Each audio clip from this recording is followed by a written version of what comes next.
ये क्रोध घोड़ा है, बड़ी तेज गति से दौड़ता है। इसकी स्पीड कम नहीं होती, कभी बढ़ती चली जाती है। और ये ले कहाँ जाता है? ये सवार को सीधे नरक ले जाता है। क्रोध रूपी घोड़े को जो बस में कर लेता है, वही सत्पुरुषों द्वारा सच्चा सारथी कहा गया। तमाम लोग कहते हैं महाराज क्या करें, बहुत क्रोध आ जाता है, क्रोध में बिल्कुल आपा खो देता हूँ, फिर बिल्कुल धैर्य नहीं रहता, कुछ अट्टपट्ट पागलों की तरह बकने लग जाता हूँ। इस क्रोध पर लगाम कैसे लगे? किसी भी प्रतिकूल से प्रतिकूल परिस्थिति में हम क्षुब्ध नहीं होंगे, हम क्रोध नहीं करेंगे। ये कैसे होगा? इसका एक ही साधन है कि सब कुछ भगवान की लीला है ऐसा मान ले। अनुकूल प्रतिकूल सब प्रभु का मंगलमय विधान है ऐसा मान ले। अनुकूल तो उनका विधान है ही, प्रतिकूल भी उनका मंगलमय विधान है, ऐसा मानने पर प्रतिकूल परिस्थिति में क्रोध नहीं होगा। उसमें हम भगवान की कृपा का अनुभव करेंगे, भगवान की लीला का अनुभव करेंगे, भगवान की प्रसन्नता का अनुभव करेंगे।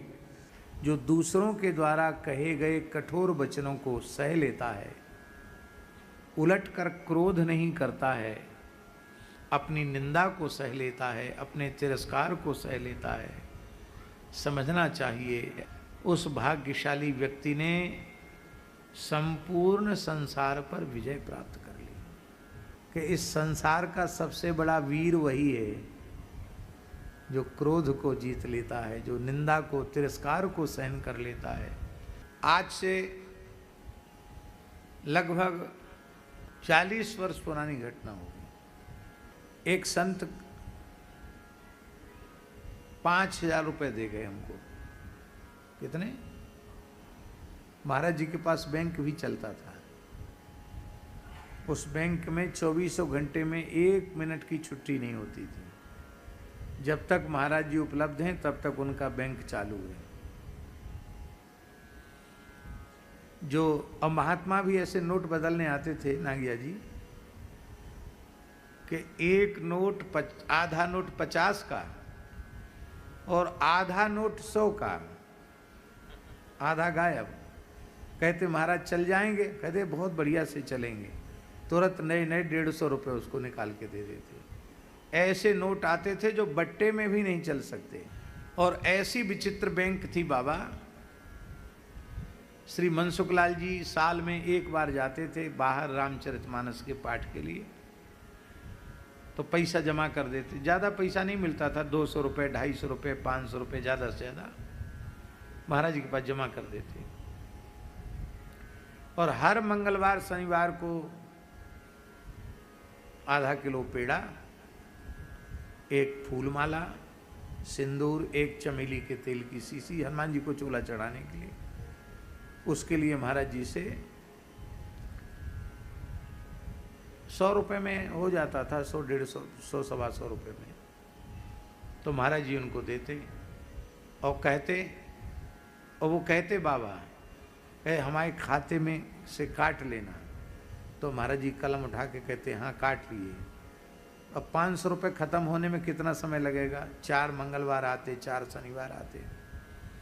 तो जब पूरा रुपया ख़त्म हो जाता तो जो ऋण लिखा है ना उसको फिर पूरा जोड़ देते और जोड़कर फिर जमा कर देते। वो 500 रुपये भी साल भर, 2 साल, 3 साल चलता था महाराज जी के पास। तो एक महात्मा, उनको कोई कुटिया वगैरह बनवानी थी, साल पहले, 2-3 साल पहले लिया था उन्होंने। अब वो आए, महाराज जी कहीं बाहर पधारे थे। उन्होंने कहा हमारे आसन पे से कोई उठा लेगा। हम सितार बजा रहे थे, हमको उन्होंने पैसा 5,000 दे दिया। तो वो 5,000 रुपये वो जहाँ रख गए थे वहीं रखा रह गया। और किसी महापुरुष ने उसको जैसी आराम कर दिया, कृष्ण लीला हो गई, उठा लिया। अब जब वो महात्मा मेरे सामने पड़े और महाराज जी भी आ गए, तब मेरे स्मरण में आया कि उन्होंने 5,000 रुपये जमा किया था। ये 2-3 दिन बाद पीछे की बात है। और महाराज जी आ गए थे वो हमको नीचे दिखाई पड़े महात्मा। तो हम खोजने लगे अपने आसन में, पुस्तकें इधर उधर उलट पलट के। तो महाराज जी बोले, पंडित जी स्वाध्याय और साधन दोनों का परित्याग करके किस प्रपंच में लगे हो? क्या बात है, कुछ खो गया है क्या? पुस्तकें इधर से उधर गिरा रहे हो, खोल खोल के देख रहे हो। प्राय पुस्तकों में लोग रख देते हैं, हम भी रख देते थे। तो न थैला न पुस्तक होए तब न मिले, था ही नहीं।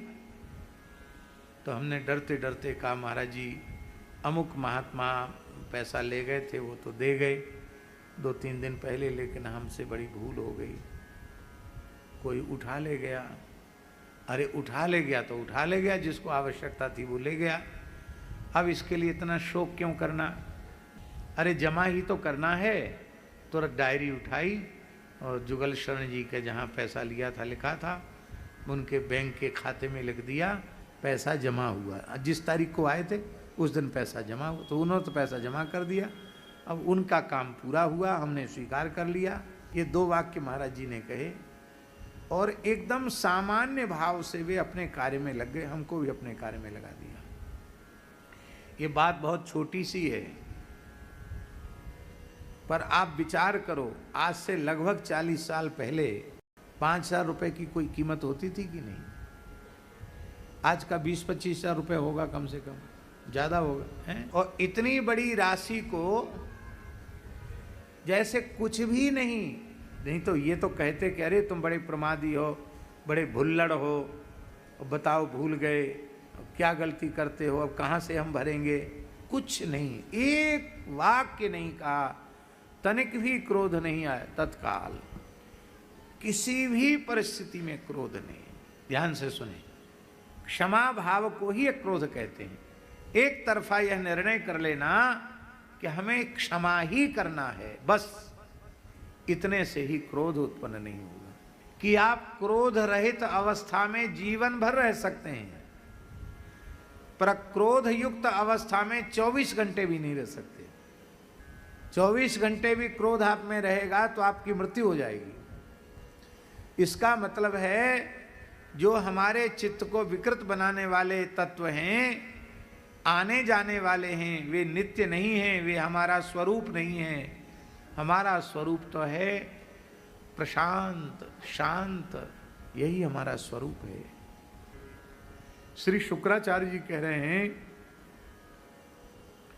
जैसे सर्प पुरानी केंचुली को त्याग देता है,